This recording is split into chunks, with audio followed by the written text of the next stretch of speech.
irmãos e irmãs dos dois lados da vida, boa noite. O tema da nossa conversa de hoje, conversa assim, porque conforme eu vou olhando, mesmo que mais às vezes tentando distribuir com qualquer docente, vamos dizer assim, a atenção, acaba que a gente vai se centrando mais aqui e ali, mas eu vou conversando com os olhos, com as expressões, mesmo que não totalmente de maneira consciente.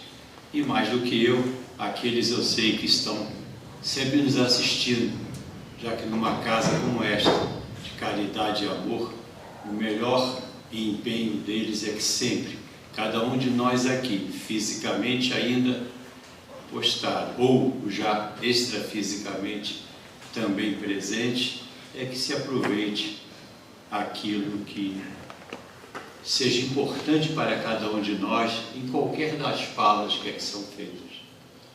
E uma coisa que eu gosto de repetir, que me foi dito uma vez, e aqui mesmo já falei mais de 2 ou 3 vezes, é que eu sempre acho que os 2 ouvidos mais próximos da boca que fala são sempre os que precisam ouvir. E na medida, mesmo quando a gente repete os temas, ou quando os está estudando novamente, lendo, tentando se perceber no novo local onde você, porventura, vai repeti-lo, primeiro, nunca fica igual, a gente sempre emenda alguma coisa, pelo menos acontece comigo. E sempre alguma ficha cai. Cai na mente e cai, graças a Deus, no coração. Né? A gente lembra o que a gente tem a ver com aquele tema. O nosso irmão Osmar leu de Dias Melhores, Os que não perdoam. Eu pedi que ele me prestasse a página, porque tem, na verdade, 4 parágrafos, esses todos foram lidos, que eu queria repetir. Como a nossa irmã falou, bem-aventurados que são misericordiosos é o capítulo. E reconciliação com os adversários tem tudo a ver com perdão. De caso pensado, nega ao ofensor a oportunidade da reparação. Quantas vezes nós vimos, fomos participantes diretos e, quem sabe, até os protagonistas de um comportamento desta ordem, de tão milindrados que estavam ou que até nós próprios estávamos. Fogem à reaproximação promovida por amigos comuns. Quantas vezes vimos pessoas, talvez até fomos em alguns momentos, aqueles que tentam conciliar as coisas.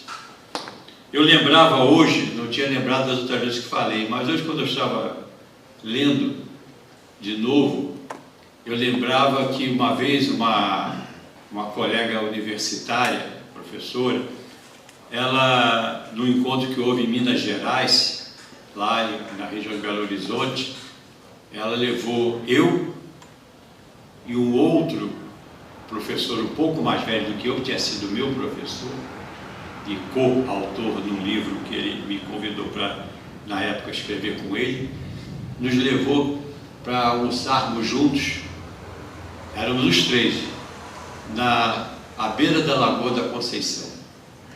Sentamos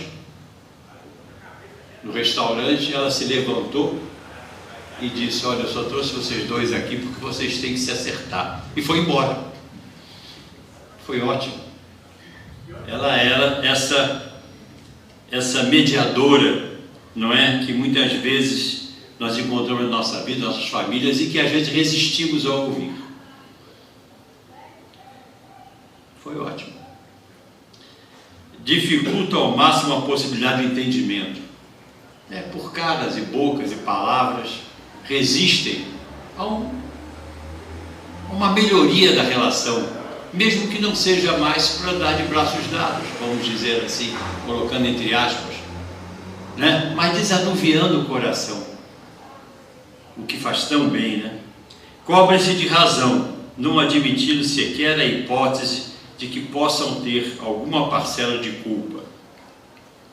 Essa é a pior posição, geralmente ligada àquela manifestação orgulhosa da pretensão, ou seja, tenho todas as respostas, ninguém pode me dizer nada e estou certo que estou certo. Quanto mais é o que a vida tem me mostrado nesses anos, quanto mais eu acho que estou certo, mais chance eu tenho de estar errado. Porque, como dizia um outro amigo meu, existe a minha verdade, a tua verdade e a verdade, né? Bom, o tema de hoje está ligado a uma porção de temazinhos que fala das parábolas. Então, a primeira parte eu nunca dou porque é repetitiva. Nós e as parábolas de Jesus. E aí, cada uma delas a gente vai tentando entender e desenvolver, porque todas as parábolas são atemporais. As palavras podem ser até mais, os exemplos mais ligados à cultura, ao momento cultural da época. Mas os princípios, a base essencial, a ética moral básica, não é moralista, é essencial, é sempre atemporal. E é hoje o sacrifício mais agradável a Deus, que está sobre o subcapítulo. Então, essa é uma parábola também. É interessante lembrar, só por uma questão de esclarecimento, que alguns intérpretes do Novo Testamento não consideram essa como parábola, né? Mas, segundo a obra em que eu me inspirei para falar um pouco mais sobre isso, além do Evangelho, evidentemente, que são parábolas terapêuticas, de Arílio Siqueira Filho, volume 1, 2 e 3, faz uma interpretação terapêutica de cada uma das parábolas do Mestre. Ele acha que é uma das mais brilhantes. Então, só para a gente esclarecer um pouquinho, parábola, numa percepção bíblica, é a finalidade de ensinar uma verdade moral e espiritual. E aqui, como em todas as falas de Jesus, há sempre a finalidade de passar uma verdade, né? Não a minha nem a tua, a verdade. E se você for ao dicionário, lá diz também, parábola é um substantivo feminino que pode ser definido como uma narrativa alegórica que transmite uma mensagem indireta por meio da comparação ou analogia, como é a dos talentos, como é a da ceia e outras tantas. Então eu vou seguir a interpretação. E Alírio começa a falar nessa parábola, que eu vou ler agora para vocês, dando 2 níveis de interpretação a ela. Qual é a parábola? Então está no item 5, reconciliai-vos o mais depressa possível com o vosso adversário, enquanto estás com ele a caminho, para que ele não vos entregue ao juiz, o juiz não vos entregue ao ministro da justiça, e não sejais metidos na prisão. Digo-vos, em verdade, que daí não saireis, enquanto não houverdes pago o último cêntimo. Está em Mateus, versículos 5, 25 e 26. Essa é o foco. Mas eu vou anexar aqui o item 7, pulei de propósito o 6. Daqui a pouco ele virá. No 7 assim, se portanto, quando fordes depositar vossa oferenda ao altar, vos lembrardes de que o vosso irmão tem algo contra vós, deixai a vossa dádiva junto ao altar e ide, antes reconciliar-vos com o vosso irmão. Depois então, voltai a oferecer. Também em Mateus, também em 5, 23 e 24. E no 8º, acrescento, ide reconciliar-vos com o vosso irmão, antes de depositar a vossa oferenda no altar, Jesus ensina que o sacrifício mais agradável ao Senhor é o que o homem faça de seu próprio ressentimento, que, antes de se apresentar para ser por ele perdoado, deva ter perdoado o seu irmão. E aí nós podemos nunca esquecer de lembrar, tem uma frasezinha coutiana, nunca esquecer de lembrar, né, que a busca e aceitação da conciliação é um verdadeiro perdão em ação. Porque quem diz que perdoa com os lábios, quem até se ajoelha perdoando, se olhar para a dificuldade que tem em buscar ou aceitar Ou ele busca, ou quando está sendo buscado por outro, intermediariamente ou não por alguém, ele não perdoou na verdade. E o perdão e a reconciliação, se para todos nós muito forte, fazem parte de uma jornada evolutiva que poucas pessoas perseveram em fazer, mas cujo destino a ser alcançado é a liberdade, a saúde e a paz. Tomara que não, dentre aqueles que eu estou vendo e dos que eu não estou vendo, mas certeza tenho que aqui estão, tomara que não tenham no coração algum incômodo, para não usar uma palavra mais determinante, um adjetivo mais forte, algum incômodo de alguém que partiu sem você ter chegado a um nível de reconciliação ou de conciliação. Alguém que partiu desta vida, alguém que partiu para outro lugar, alguém que partiu para outra família, alguém que partiu da tua empresa, alguém que partiu do teu condomínio, alguém que partiu do teu lar.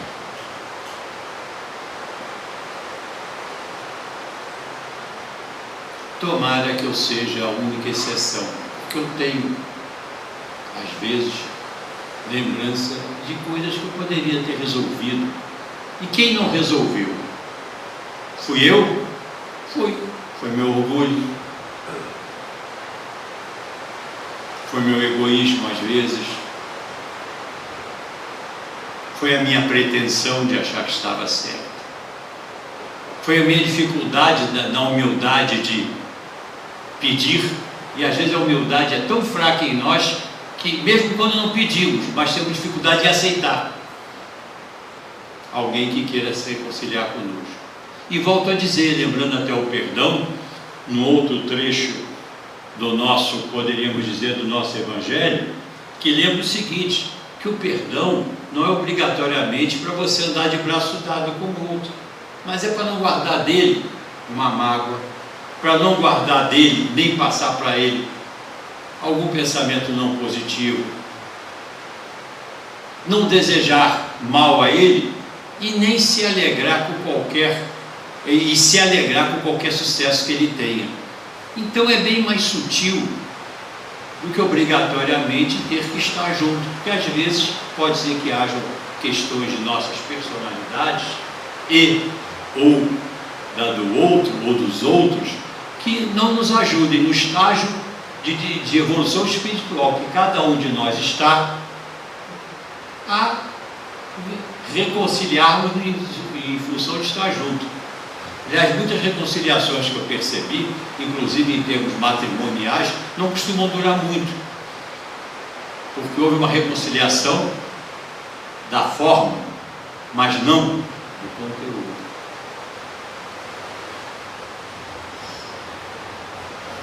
Então, Alírio, ele desenvolve, que a gente pode analisar, considerar, interpretar essa parábolazinha de duas maneiras. Uma, da maneira superficial, uma perspectiva mais superficial. Da outra, de uma maneira mais profunda. Em termos da superficial, ele diz o seguinte, que é quando interpretamos os adversários como sendo os inimigos externos. Isto é, aqueles que fizeram alguma coisa para nós ou o fizemos para eles, criando uma possibilidade de inimizade. Também é bom a gente fazer uma diferenciação aqui entre adversário e inimigo, que as pessoas costumam confundir, e cada vez mais. Quando eu botava um uniforme e entrava para jogar bola, eu sempre me educaram, graças a Deus, sempre a Ele, sempre me educaram tendo no outro um adversário, uma pessoa com a qual eu tinha que disputar a partida, mas nunca um inimigo no qual eu tinha que bater, eu tinha que infringir a regra para criar uma situação fajuta, mentirosa, e muito menos fora do campo, fora da quadra, eu tinha que com eles brigar, machucar, Isso é um estado espiritual de extrema doença.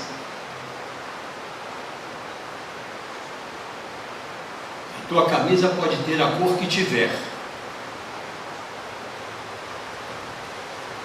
mas você tem que amar o futebol. Você pode estar no caminho religioso que melhor atender ao seu momento evolutivo, mas religiões são caminhos. A meta é nos tornarmos melhor. Algumas são mais facilitadoras, outras não. Para mim, o Espiritismo é a mais facilitadora que eu encontrei, e não comecei a minha vida nele, e não vejo outro no momento, mas sem desqualificar em nada essa doutrina maravilhosa, que cada vez eu me apaixono mais. Eu não descarto a possibilidade de que talvez num outro momento evolutivo, nesta ou em outra passagem, neste ou em outro orbe, eu tenha outro caminho. Até se a gente lembrar, Jesus não era espírita, não era evangélico, não era um bandista, não era católico apostólico romano, nem outra variação do catolicismo. A única religião de Jesus era o amor. Religiões são caminhos, a meta, volta a dizer, é ser melhor. Um amigo meu tinha até uma frase que eu gostava muito, ele era um docente muito interessante, ele dizia o seguinte: religiões nada mais são do que salas de aula na vida, na universidade da vida, onde o homem é matriculado para aprender a ser melhor. Vamos fazer a nossa parte, né? Com qualquer aluno. Então, o adversário, eu fui lá no dicionário, eu me amarro no dicionário, né? Porque ele consegue apagar todas os meus conceitos. Diferença entre inimigo e adversário. O adversário nem sempre é um desafeto, e nem precisa ser, como o exemplo do futebol, mas representa um lado oposto em um conflito como o seu. Não é assim duas partidas, uma equipe de lá, outra de cá? Não é assim uma opinião política? Não é assim uma própria posição religiosa?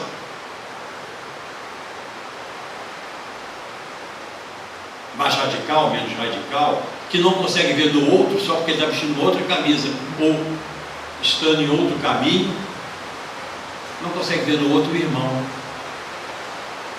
E a única coisa que Jesus disse é amar a Deus sobre todas as coisas, as suas santas leis, e o segundo, amar o próximo como a ti mesmo. Não faça a ele o que não queres que te faça. E quando você ficar melhor ainda, isso Jesus não disse, eu estou parafraseando Jesus, olha aqui, que folga. Melhor ainda é quando você não só não faça o mal, como ainda tem a força para fazer o bem. Mas vamos lá continuar na nossa avaliação. E a profunda? A profunda é que eu acho que mexe com a gente. Que a outra é difícil, mas ainda a gente passa. Mas qual é a profunda? A profunda são os adversários que estão dentro de nós. Joana de Ângeles, no livro Triunfo Pessoal, diz o seguinte: quando identifica como nossos verdadeiros adversários, nossos adversários internos, os pensamentos, os sentimentos não positivos que ainda possuímos e por vezes não paramos de alimentar, mesmo que de forma não totalmente consciente. Nossas tendências remanescentes de passagens anteriores, não totalmente ainda superadas até o momento existencial presente. Estes, na verdade, nos dificultam a buscar ou aceitar a reconciliação em nosso mundo exterior. Egoísmo, orgulho, a pretensão, vai ficar com os que eu já falei. Aqui cabe relembrar com relação a essas tendências remanescentes, uma passagem do livro Assim na Terra como no Céu, inspirado pelo Dr. Inácio Ferreira ao médium Carlos Abacelli. Eu vivo repetindo essa passagem porque eu acho que ela é tão verdadeira, eu acho, que significa que não tem valor de aceitação obrigatória, que diz o seguinte, um pedacinho que eu peguei: muitas vezes o que fomos, outras tendências, outras personalidades, outras passagens, mas ainda com resquícios presentes, o que fomos se sobrepõe ao que intentamos ser. A nova personalidade, essa nova oportunidade de nos melhorar. E não raro a personalidade antiga toma o lugar da individualidade que se levanta dos escombros da sua destina.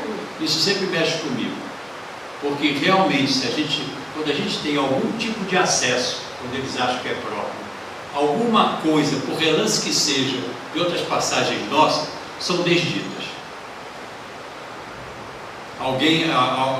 Podemos contar como raros aqueles que estão encarnados em missão, no sentido de coisas maiores. Todos nós estamos em missão de nos auto-melhorarmos. E aí eu puxo de novo Joana de Ângelos, quando ela chama naquele filme A Vida de Valdo Franco, chama de Valdo no final, quando ele tinha acabado de ter o princípio de reconciliação com o seu principal obsessor, quando ele acolheu uma criança que era a reencarnação da mãe desse obsessor, e que ele disse, vale para nós, o obsessor.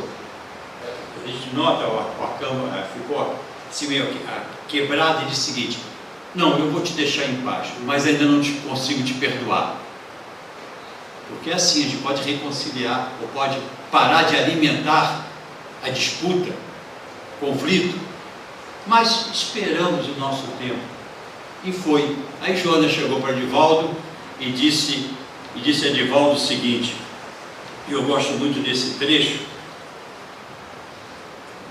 e o deixei para o final, e como eu gosto tanto, me traí e o troco agora. Divaldo, os indivíduos, os problemas e mesmo esse mundo nunca existiram como tu o vistes, como nós os vemos. Só foram colocados em torno de ti para te dar a oportunidade de evoluir enquanto encarnado, como muitos com os quais nós temos cisões e poderíamos buscar reconciliação ou aceitá-lo quando proposta. A luta nunca é contra os outros. O tempo inteiro foi você contra você mesmo. O maior desafio da criatura humana é a própria criatura humana. Então, quando Joana de Ângelos lembra isso também no livro Triunfo Pessoal, e Alírio Cerqueira Filho pega isso em parábolas terapêuticas e nos mostra que o adversário principal não está fora, ele é apenas motivação para que eu lide com aqueles que eu tenho dentro. Esses é com os quais eu tenho que me reconciliar. E Jung falava que são as nossas sombras, outros têm outras terminologias, mas são aqueles que estão dentro de nós que nos fazem, mesmo quando o intelecto já busca novos caminhos, às vezes nos fazem novamente ter as nossas quedas. E talvez vocês sejam diferentes de mim, mas de vez em quando, graças a Deus, parentes, cada vez menos, mas ainda eu digo, de novo, fiz de novo. Um dos grandes centros motivadores desse meu fiz de novo é a rotatória da Paysandu. Me aborreci de novo. Aí eu, vai em paz, meu irmão. Vai em paz, meu irmão. Porque eu sei que ele não está fazendo o que quer. Quando eu recobro a doutrina na minha mente, no meu coração. Ele fez aquilo porque ele está daquele jeito, que eu estou de outro jeito. Cada um do seu, né? Embora um incomodando o outro. Vou falar um pouquinho do processo de reconciliação, mas Alírio Cerqueira Filho nos lembra aí o seguinte. Ele fala que isso veio, essa percepção profunda veio de uma abordagem da psicologia transpessoal consciencial. O termo é bonito, que tem como objeto o estudo nessa área de conhecimento dos estados de consciência que transcendem a pessoa além do conceito do ego. Não é aquilo que emerge, aquilo que passa além do que essa personalidade tenta se levantar dos escombros da sua desdita, procura colocar limite. E o processo de reconciliação?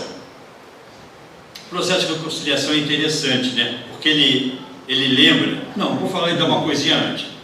Eu acho interessante falar que essa abordagem transpessoal consciencial tem tudo a ver com conhece-te a ti mesmo. Está como resposta aos benfeitores espirituais, a Kardec, em resposta à questão 919 do Livro dos Espíritos, quando Kardec pergunta a eles, vou usar minhas palavras, Kardec me perdoe para não ler de novo aqui. O que devemos fazer nessa vida para alcançar a felicidade e evitarmos os arrastamentos do mal?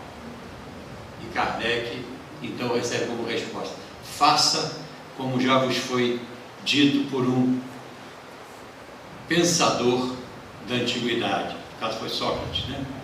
Conhece-te a ti mesmo. Porque realmente, conforme nós vamos nos conhecendo os nossos limites. E é o segundo passo aconselhado no livro Reforma Íntima Sem Martírio por Hermance Dufour. O primeiro é para eliminar a pretensão de saber tudo, posição de eterno aprendiz. Eu tenho sempre alguma coisa a aprender, e quem sabe não é ele que está me ensinando. A gente deixa de perguntar por que está acontecendo comigo e passa a perguntar: para que isso está acontecendo comigo? Por que esse cara está na minha vida? Para que eu tive que ter esse contato com ele ou com ela? Não é? Bom, e na pergunta 919, Kardec, insistente como sempre foi, pesquisador, insiste: tudo bem, está certo, estou usando minhas palavras novamente, mas o que devemos fazer? Qual o caminho? E Santo Agostinho, respondendo a ele, dá um roteiro, que é um exame. Santo Agostinho fazia à noite, podemos fazê-lo de manhã. Uma colega que estava palestrando sugeriu fazer de manhã, quando está assim com a mente mais fresca. Tivemos às vezes bons contatos do outro lado, se oramos antes de ir. Do contrário, estamos lá na farra do umbral, porque dizem alguns umbralinos que tem lugares incríveis lá. Não vou citar alguns que existem em Friburgo, porque não é cabo daqui, mas eu já ouvi falar de lugares aqui também que são muito animados. Parece o umbral da terra, no sentido da farra, não no sentido de outras maldades. Mas voltando a isso, e essa revisão é o que nós temos que fazer, porque nós vamos ter consciência cada vez mais de aonde temos alguma coisa a ver com aquele processo, eu diria, de estremecimento do relacionamento que tivemos com um irmão, com um pai, com uma mãe, com um filho. Comecei pela família consanguínea, embora saibamos que outros tantos processos existem, porque nós somos relembrados no SOS Família, que quando as famílias são no plano espiritual estruturadas, não vêm só os afetos, vêm principalmente aqueles com os quais nós temos ou eles têm conosco que resgatar questões passadas. Então são os nossos maiores desafios. Os agregados que chegam na nossa vida através deles ou de outras maneiras. Aquele chefe que ninguém pediu a Deus, aquele empregado que não sei por que eu o contratei e muito menos porque eu o mantenho. Eu tenho tantos problemas com ele ou com ela. Uma vez olharam nos meus olhos, eu estava sentado do outro lado da mesa, eu estava do outro lado do poder. Olharam nos meus olhos, ficaram olhando para me chamar lá, que eu tinha feito eu vou usar o nome de criança, uma malcriação trabalhista, aquela malcriação assim, impondo. Me chamaram, ficaram olhando para mim, não falaram nada.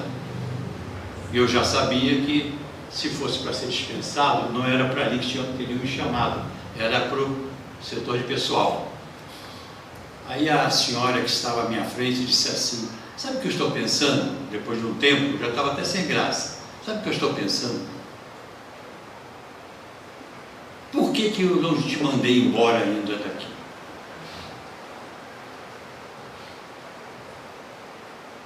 Sabe o que eu pensei? É porque você gosta tanto dessa empresa como eu. Eu confio em você. Agora, nunca mais ponha para fora de sua sala um parente meu. disse, desculpe, eu fiquei um pouco chateado na hora com o que me foi dito pelo seu parente, mas sabe que eu sempre me dei muito bem com ele. Agora, eu não botei para fora o seu parente. Como não? Não botei para fora o seu parente. Eu botei para fora a pessoa que hierarquicamente era abaixo de mim e que desconsiderou a autoridade que eu represento, que aliás é a sua. Deu um ar de riso, porque disse, está me enrolando. Mas disse, mas não faça isso de novo. Aí acrescentou a segunda palavra, que eu vi que estava tudo certo, meu filho. Eu disse, não faço não. Não faço não. Realmente eu fui, e eu não sabia nada da doutrina na época, senão eu teria usado o termo. Eu vou me reconciliar com ele. E aí as coisas aconteceram. Não sabia nada disso, mas fui buscar a reconciliação, porque tomei ciência que se não foi próprio o que o outro fez comigo, também não foi próprio como eu respondi a ele. E aí, nós que estamos nessa maravilhosa doutrina, cada vez buscando amadurecer mais com todas as nossas dificuldades, nós temos uma obrigação, a quem mais se der, mais se cobrará, é de aumentarmos a nossa indulgência, a nossa tolerância, a nossa possibilidade de perdoar, que o perdão ainda não seja completo, mas lembrando do início da fala, que ele seja uma trilha que a gente não deixe de percorrer. E a maior prova da possibilidade que o perdão pode alcançar é a busca da reconciliação. Reconciliação. Admitindo, uma faixa de mão dupla, a parte que lhe é responsável. Não precisa apontar do outro, fale da sua. Quantas vezes a gente briga com alguém, né? Um filho querido, amado, aquela luta pela ordem. Quando eu vou falar com ele, é impróprio que eu chegue para o meu adolescente de 16 anos, que está maior do que eu já, e diga para ele assim, olha, porque você fez isso, mas eu te perdoo. Ou, não use a palavra, mas vamos reconciliar. Não, esquece o que ele fez, eu estou tratando do que eu fiz. Você desculpe, filho, eu fui muito duro com você. Se ele mereceu ou não é outra questão. E engraçado que, com honrosas exceções, eu observo cada vez mais que o outro percebe quando você não diz só com a boca, mas quando diz com os olhos, com a tua expressão, com o tom da tua voz, quando ela abranda, quando ela fica adulta, quando ela fica naturalmente do coração, embora sendo orientada pela razão, que é o Espiritismo humano, nos estimula, o outro geralmente arrefece. Se não for na mesma hora, mais cedo ou mais tarde, o será. E eu poderia ter histórias, muitas para contar dessas experiências, histórias que hoje eu olho para trás, como eu contei ainda agora uma, e consigo colocar as parábolas dentro da história e ver que elas foram altamente instrutivas, embora na época talvez não tivesse um amadurecimento, aproveitar todo o aprendizado que elas nos traziam. Então, meus irmãos, antes de tudo, vamos nos lembrar o seguinte: quando Jesus diz, reconcilia-te depressa, enquanto estás a caminho, é para não deixarmos a coisa amadurecer, apodrecer, enraizar. Quanto mais rápido pudermos buscar reconciliação, melhor. Enquanto estás a caminho, pode ser que ele parta, você vá para outro lugar, e você vai carregar aquilo, eu não gosto do termo, mas vou usar, culpa, que é o que nós usamos. E tem um outro livrinho interessante, que também foi inspirado, foi o Vanderlei de Oliveira, vamos dizer assim, psicografou, que diz o seguinte: dentre os 5 estados mais comuns que desprotegem o ser humano e o tornam energeticamente vulnerável, o primeiro deles, onde tem a culpa, que adoece no remorso. O remorso é um estado energético centrífugo que desconecta o nosso centro de energia solar. Há uma enorme perda de energia vital quando se está remoendo a culpa.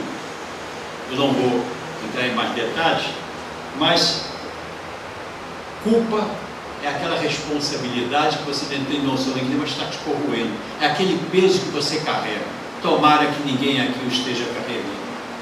Mas se o está, a forma de se livrar é tomando a consciência da parte que lhe cabe e buscando a reparação. E a melhor forma de reparação é uma busca de uma reconciliação.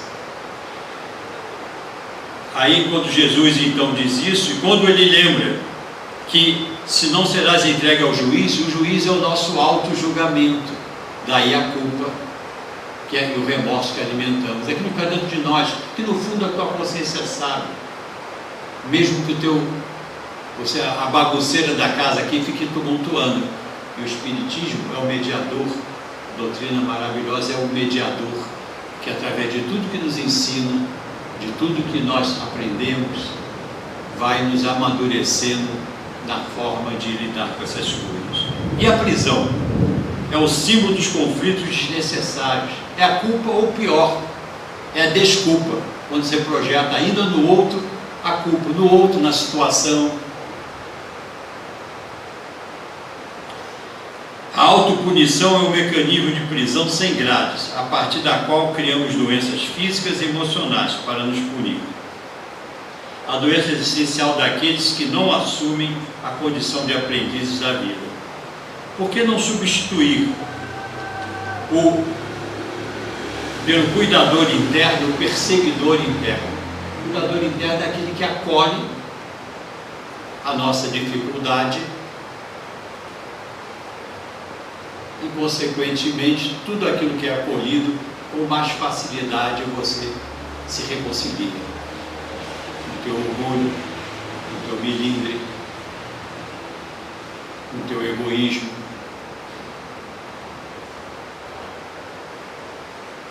Interessante também lembrar que esse julgador interno, pelo cuidador interno, talvez seja o ato de maior atendimento fraterno que nós podemos fazer com nós próprios. Como bem coloca Alírio Cerqueira Filho, somente após a conciliação e tornando aliados os pretensos adversários, esses internos, é que o indivíduo irá começar o processo de superação dos conflitos, pois não basta conciliar com os sentimentos geradores da culpa ou a desculpa. É preciso assumir a responsabilidade pelos erros em verdadeiro arrependimento, aprender com eles e repará-los para não retornar à prisão, aos sentimentos de culpa, remorso. Bom, meus irmãos,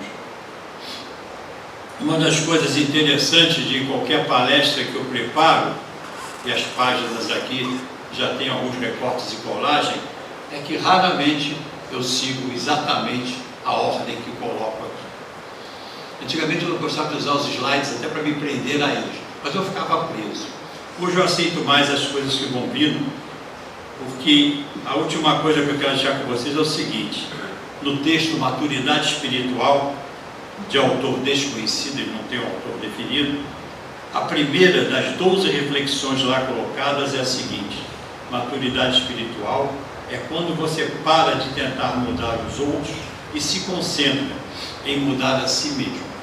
Nos concentremos então, todos nós, de propósito, exemplos pessoais que não são qualificatórios, a não ser pelo prisma da gente reconhecer as questões que teve. Embora seja muita prática, uma palestra espírita formal está dando exemplos pessoais, mas esses não são de engrandecimento, são de reconhecimento de momentos onde o Espiritismo nos ajudou a ultrapassar progressivamente de falhas que todos nós podemos ter.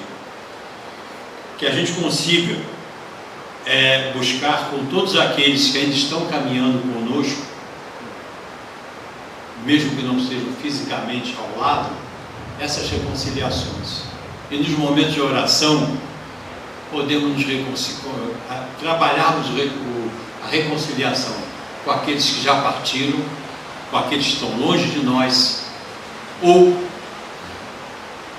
até com aqueles que nós não sabemos o que fizemos, mas não estão apenas ao acaso nos incomodando deliberadamente na nossa caminhada, independentemente de darmos ou não sintonia a eles. São os cobradores, os vingadores, como se diz, de desditas pretéritas, né? Então, que nós possamos não acumular outras nessa passagem, e buscamos essas reconciliações. É fácil? Não, não é fácil. O meu orgulho diz que não é fácil, mas a minha vontade de ouvir o que a doutrina me diz diariamente, e que os amigos espirituais devem ficar o tempo todo no ouvido, é que a gente consiga, pouco a pouco, fazer isso. Às vezes, não conseguimos, volto a dizer, só para tranquilizar aqueles que têm pressa em resolver de uma maneira formal. Às vezes não conseguimos resolver todo o conflito, mas conseguimos acalmar os ânimos num primeiro passo.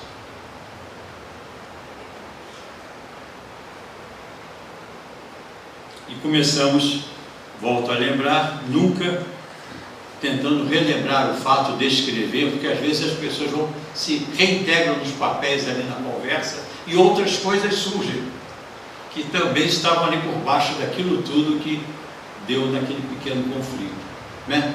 Mas cada reconciliação feita, certamente é um abraço, um amar o próximo a ti mesmo, que Jesus nos ensinou. Fiquem com Deus, com as reconciliações necessárias, e que o Pai nos ajude a nos tornarmos cada dia